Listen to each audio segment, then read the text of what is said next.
El Señor les bendiga, hermanos. Vamos a dar inicio a nuestro estudio de este día. Voy a pedirles que abran sus escrituras al Evangelio según San Juan en el capítulo 1. Vamos a leer desde el verso 35 hasta el 39. Tienen un subtítulo ustedes ahí en la escritura, los primeros discípulos. Y el título de nuestro estudio de hoy es El llamado a ser discípulo. El llamado a ser discípulo. San Juan capítulo 1, del verso 35 en adelante, dice lo siguiente. El siguiente día, otra vez estaba Juan y dos de sus discípulos, y mirando a Jesús que andaba por allí, dijo: He aquí el Cordero de Dios. Le oyeron hablar los dos discípulos y siguieron a Jesús. Y volviéndose Jesús y viendo que le seguían, les dijo: ¿Qué buscáis? Ellos le dijeron: Rabí, que traducido es maestro, ¿dónde moras? Les dijo: Venid y ved. Fueron y vieron dónde moraba, y se quedaron con él aquel día, porque era como la hora 10:00. Pueden sentarse, hermanos. Este pasaje que hemos leído, hermanos, nos plantea el momento preciso en que Jesús llama a los primeros de sus discípulos. Pero también nos deja ver lo que significa ser un discípulo del Señor. Un discípulo va más allá de aceptar a Cristo como Señor y Salvador. Va más allá de bautizarse en agua o servir en la iglesia local. Un discípulo realmente es una persona que aspira a llegar a ser como su maestro. Es un seguidor, un alumno, un aprendiz, pero alguien que aprende con la intención de obedecer. No alguien que aprende solo intelectualmente, sino alguien que aprende y pone en práctica lo que aprende de su maestro. Es decir, el discípulo es alguien que se somete a la autoridad e instrucción de su maestro. Desde este punto de vista, todos los que hemos nacido de nuevo somos llamados a ser discípulos del Señor. Pero en la realidad, aunque todos hemos sido llamados a ser discípulos del Señor, ¿quién sabe si todos seamos verdaderos discípulos de Cristo? ¿Cómo podemos saber si estamos siendo discípulos de Cristo? ¿Qué características debe haber en nosotros para que seamos verdaderos discípulos del Maestro? Según este pasaje, lo primero que debe caracterizar a un discípulo de Cristo es que hace todo para engrandecer el nombre de Cristo. En estos versículos que hemos leído, hermanos, en el verso 35 dice: el siguiente día otra vez estaba Juan y dos de sus discípulos. El Juan al que se refiere este versículo es Juan el Bautista. Y no creamos que Juan el Bautista solo tenía dos discípulos. A Juan el Bautista le seguían multitudes. A Juan el Bautista le seguían cantidades de personas. Y sus discípulos se contaban probablemente por miles de personas. Porque Juan el Bautista era grande. Juan el Bautista era magnífico. Juan el Bautista era un hombre extraordinario. En este caso estaba con dos de ellos, Juan, el que escribe el Evangelio, y Andrés. Pero no quiere decir que fueran los únicos, eran dos de sus muchos discípulos. Y decimos que Juan el Bautista ya era grande porque precisamente por su grandeza pagó con su vida la grandeza que había alcanzado delante del Señor. Todos nosotros conocemos la historia. Herodes le mandó matar. Todos sabemos bien que Juan el Bautista fue decapitado por Herodes en una borrachera, de esas borracheras acostumbradas en el palacio de Herodes. Herodías, la mujer de su hermano con quien él vivía, en la alegría de la fiesta le pidió un regalo especial. No le pidió flores, no le pidió un anillo de diamantes, no le pidió un crucero alrededor del mundo, le pidió la cabeza de Juan el Bautista. ¿Y por qué pidió esto? Porque Juan el Bautista, el gran Juan el Bautista, había denunciado su pecado. Esto nos dice ya, hermanos, qué tan grande era Juan, porque Herodes no iba a mandar a quitarle la vida a un hombre común, a un hombre cualquiera. Yo creo que de los gobernantes todo mundo habla en algún momento, pero no todos los que hablan de los gobernantes son tomados en cuenta. Pero si habla alguien que es conocido por el mundo, si habla alguien que es reconocido por la sociedad, entonces la cosa cambia. Para que Herodes se haya manchado las manos de sangre para quitarle la vida a este hombre, es porque cuando Juan hablaba, el mundo entero escuchaba.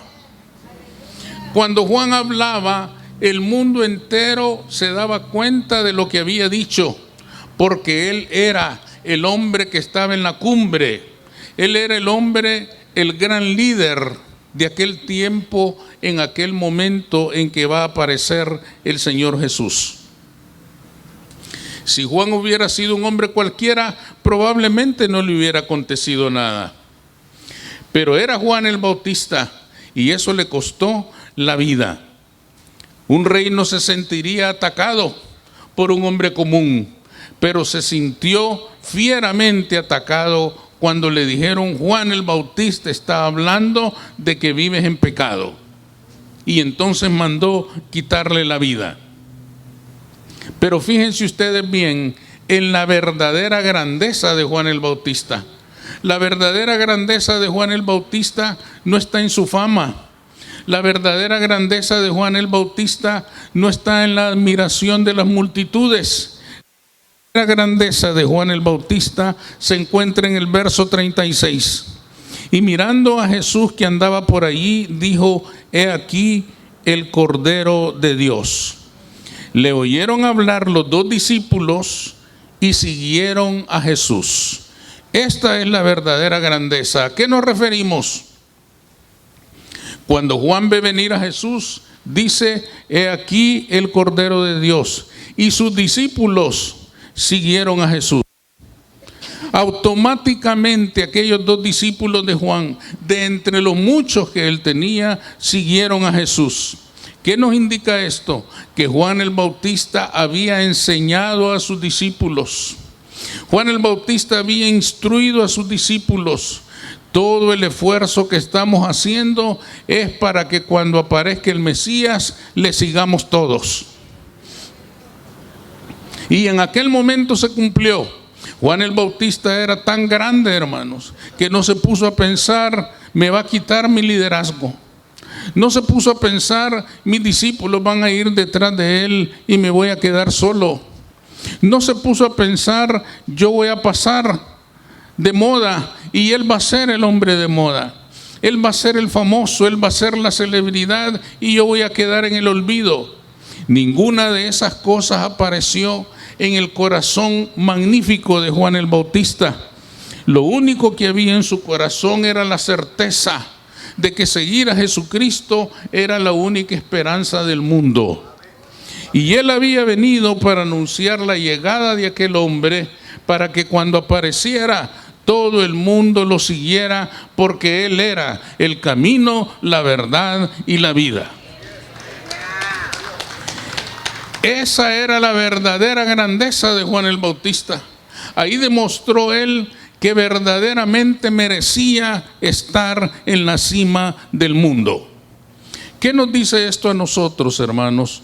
Que el llamado a ser discípulo del Maestro demanda grandeza interior. Grandeza para entregar al Señor lo mejor de nosotros, sin egoísmos, para entregar lo mejor de nosotros con el único fin de honrar y glorificar el nombre de nuestro Dios. Grandeza para no aferrarnos a méritos o beneficios personales, no aferrarnos a méritos o beneficios que creemos que deberían ser nuestros. Cuando se es discípulo de Cristo, cuando se es un verdadero discípulo de Cristo, no hay interés más grande que ver establecido el reino de Dios en la tierra. Desafortunadamente, hay ocasiones en que el reino se desarraiga en el afán de lograr beneficios personales o reconocimientos terrenales. Muchas veces no somos capaces de sacrificar nuestra preferencia, lo que nosotros queremos, lo que nosotros deseamos por el reino del Señor. Y exigimos que las cosas sean y se hagan como a nosotros nos gusta o como a nosotros nos parece mejor. Generalmente cuando tenemos esa actitud egoísta, lo único que generamos son luchas, enfrentamientos, rencores, odios. Y el resultado de eso es que el reino de Dios es debilitado en vez de ser fortalecido. El reino mengua y nosotros crecemos. Pero Juan el Bautista pensaba de otra manera. Juan el Bautista dijo: es necesario que yo mengüe para que Él crezca. Juan el Bautista, hermanos, estaba diciendo: yo estoy en la cumbre, ahora yo debo bajar y Él debe subir. Porque Él es el que va a salvar a la raza humana. Yo no lo voy a hacer. Yo no puedo salvar a nadie. Él nos puede salvar a todos. Es por esto, hermanos, que Juan el Bautista nos enseña a nosotros que un discípulo verdadero no debe esforzarse en el reino, en la obra de Dios, por alcanzar beneficios personales. No debe esforzarse con la finalidad de estar en la cumbre y ser admirado y aplaudido por todos. El verdadero discípulo de Cristo debe esforzarse para que Cristo Jesús sea visto por el mundo entero, porque Él es el único Salvador del mundo. Porque nadie puede ser salvo si no es a través de Cristo. La meta del verdadero discípulo, entonces, hermanos, es que el reino crezca y que el discípulo mengüe. Que el discípulo descienda y Cristo sea exaltado siempre. En segundo lugar, este pasaje nos enseña que el verdadero discípulo debe estar seguro de qué es lo que está buscando del Señor. Si ustedes siguen leyendo, hermanos, en el pasaje que tenemos aquí como texto, en el verso 37 dice: le oyeron hablar los dos discípulos y siguieron a Jesús. Viéndose Jesús y viendo que le seguían, les dijo: ¿qué buscáis? Si ustedes se fijan, hermanos, estas palabras de Jesús pueden parecer incluso un poquito fuertes, un poquito quizás no muy oportunas.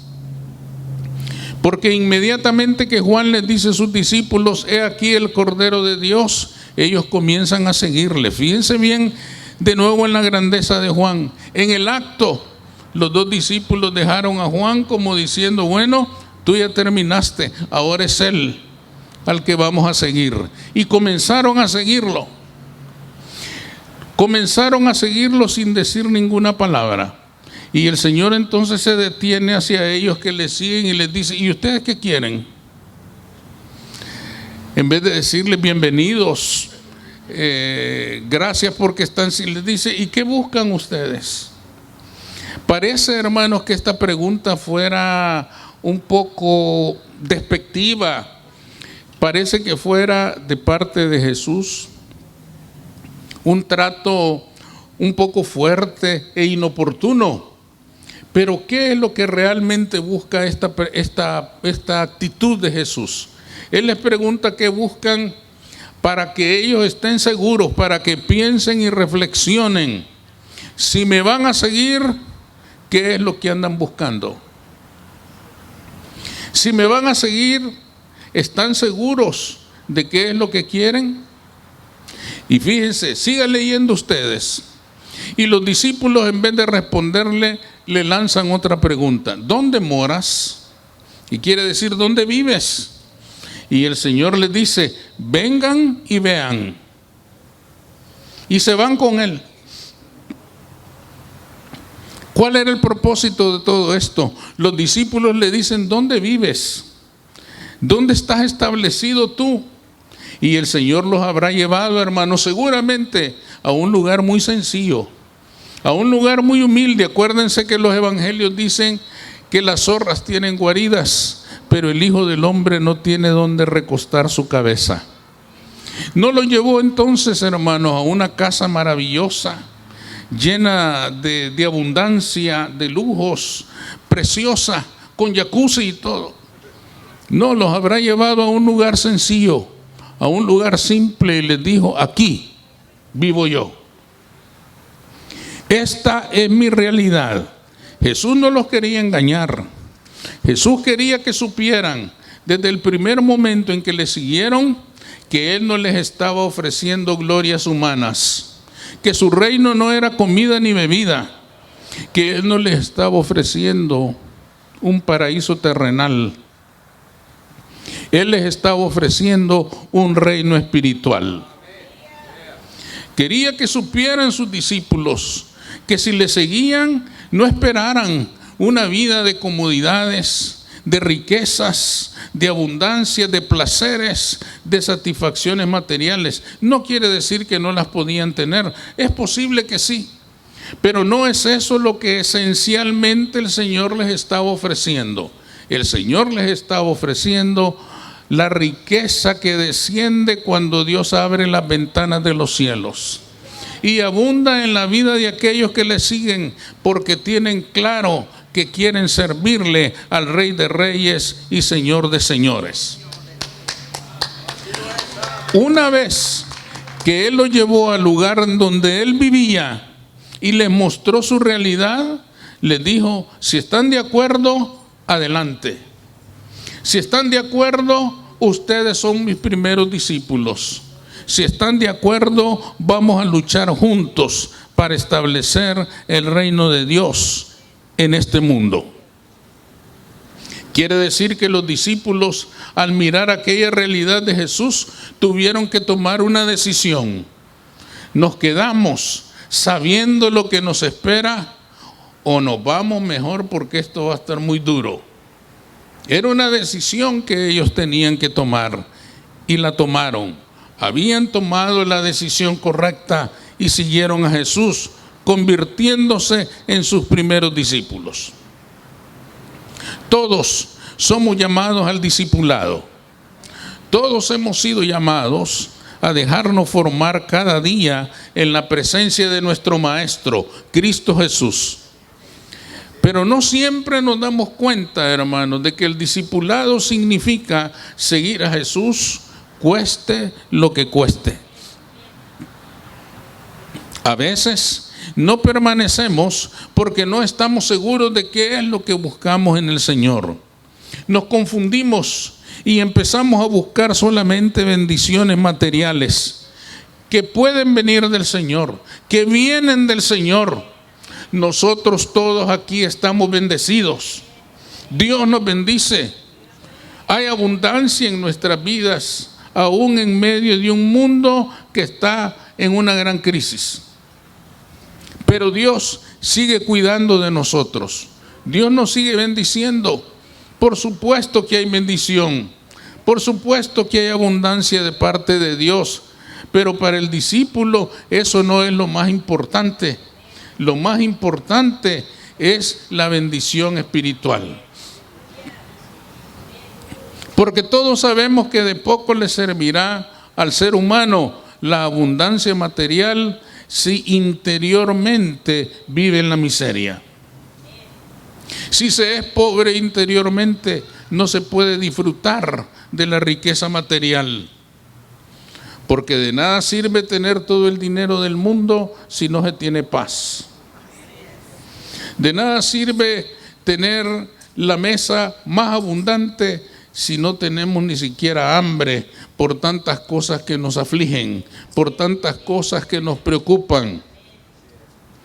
De nada sirve tener una cama que nos dé masaje y que se acomode a la forma de nuestro cuerpo si no podemos dormir. Es decir, hermanos, lo que el Señor ofrecía y ofrece a sus discípulos es justamente todo eso que el mundo no le puede dar. Mi paz os dejo y mi paz os doy.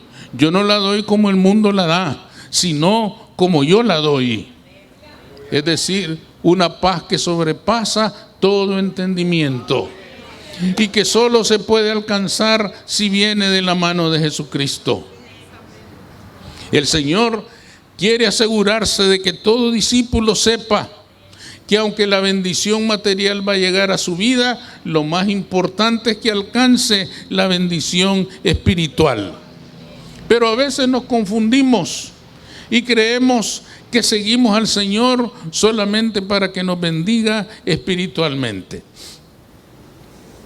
Hace unos pocos días, ustedes recordarán, les compartí el gran error de Judas el Iscariote, que estando con el Señor todavía no había entendido el discipulado.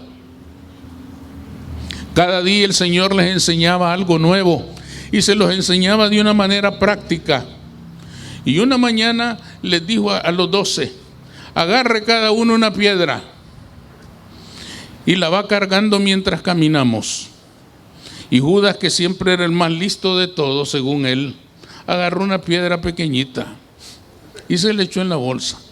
Piedra es piedra. Él dijo una, aquí está. Y comenzaron a caminar. Otros llevaban unas piedras más grandes, de diferentes tamaños. Cuando llegó la hora del almuerzo, dijo, bueno, vamos a comer. La piedra de cada uno se va a convertir en su comida. Y la piedra de Judas se convirtió en una dona del tamaño de una mordida. Al siguiente día, el Señor les dijo otra vez, cada uno agarre una piedra. Y Judas agarró la más grande que pudo, la amarró con una cuerda y la iba jalando durante toda la jornada. Caminaban y él iba jalando aquella piedra tremenda. Él dijo, esta va a ser una taquiza terrible. Y cuando llegaron a la hora del almuerzo, dijo, bueno, el tema de este día es el ayuno. Vamos a ayunar. Eso era lo que les iba a enseñar el maestro ese día. Con lo cual el Señor quería decir, la comida es importante, pero es más importante la bendición espiritual. Y el discípulo debe saberlo, el discípulo debe aprenderlo. Cuando no entendemos estas cosas, nos llenamos de falsas expectativas y entonces creemos que el Señor tiene que bendecirnos con todas las cosas materiales que nosotros deseamos. Y cuando no las podemos tener todas, nos sentimos frustrados. Cuando en realidad el Señor nunca se comprometió a eso. Se comprometió a bendecirnos, sí. ¿Nos puede bendecir? Claro que sí. ¿Nos bendice? Por supuesto que sí. Pero su compromiso es llenarnos de toda bendición espiritual. Lo peor es que nos llenamos de cargas pesadas, igual que Judas, que no nos van a servir para nada, como buscar al Señor solamente para cumplir. Esforzarnos solamente por las cosas terrenales y olvidarnos de las cosas de arriba. El discípulo verdadero debe saber que el Señor bendice todas las áreas de su vida, pero también debe de saber que lo principal es lo espiritual. Las otras cosas vienen por añadidura, pero lo principal es lo espiritual. Buscad primeramente el reino de Dios y su justicia, y todas las otras cosas vendrán por añadidura. Amén. Por lo tanto, hermanos, el discípulo debe tener claro qué es lo que quiere de Jesús antes de decidir ser un discípulo. Cuando tenga claro lo que anhela de la mano de Dios, entonces estará listo para decir como Juan el Bautista: yo tengo que menguar para que el reino de Cristo crezca en esta tierra.